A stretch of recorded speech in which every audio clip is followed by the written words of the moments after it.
السلام علیکم ورحمة الله وبرکاته. محترم ورو پوښتنه کړې ده چې په یوټیوب کې ویډیو کتلې یم لا وایي چې د عشرات الناس څخه روایت دی چې رسول الله صلی الله علیه وسلم وتر 3 4 5 6 7 رکعته کول.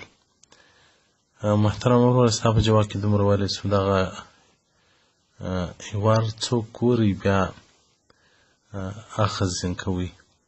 اوس خو دغه سلفیان چې دا نه په قرآن پوهېږي نه په حدیث پوهېږي نه په دین پوهېږي، بس دین دی خراب کړي، دین یې خرڅ کړي او نه د دین په حقیقت باندې پوهېږي. د هر چا شان ما ګوري که مذهبیان یاست. که مذهبیان یاست نو بیا موږ ته هېڅ ضرورت نشته چې ملګري سره وکړو.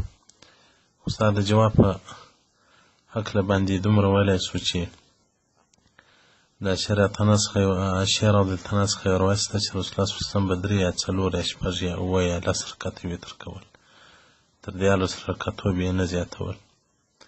په دې حدیث په راویانو کې د عروه په نامه باندې یو راوي شته. اعلال السنن جلد 6 صفحه 10 رقم د حدیث 1453 او دغه رنګه حکیم جلد اول صفحه 204 بل روایت عشر رضی الله عنه څخه کوي چې عشر رضی الله عنه چې رسول الله صلی الله علیه وسلم په 3 رکعته وتر به کول، لا یسلم الا فی اخرهن، سلام یې نه ګرځاو په اخر کې به سلام ګرځاو. او دغه رنګه د عمر اتن څخه د اهل مدینې څخه دغه راغلی دی چې وتر په 3 رکعته باندې رسول الله صلی الله علیه وسلم کول او په یوه سلام سره کول. اعلال السنن جلد 6 صفحه اول صفحې بیا تر 8 صفحې پورې په دې کې مکمل بحث کړی دی. هغه حدیث چې هغه سلفیست اورېدلی دی وایي داسې اعلال السنن وایي ومن روایت عروه عن عائشه رضی الله عنها، که مراد چې عروه له عائشه رضی الله څخه کړی دی په هذا الباب مضطربه، دا په دې کې اختلاف شته. ولا يصح معارضه الاحاديث الصحيحه، دغه حدیث دغه نورو صحیح حدیث په مقابل کې نشي معارض جوړېدلی. ګوره په حدیث کې فرق شته چې سړی فقیه و محدث نه یا په حدیث نه پوهېږي.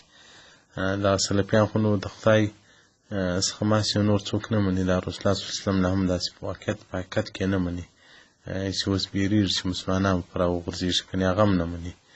رسول زما ستا څه فرق دی؟ دوی د حدیثو وچو لانده نه پېژني چې دا حدیث قوي دی، دا ضعیفه دی، دا حدیث د دې حدیث په مقابل کې عمل نه پکېږي، په دې حدیث باندې کېږي. دغه حدیث د عشر رضی الله څخه راغلی دی.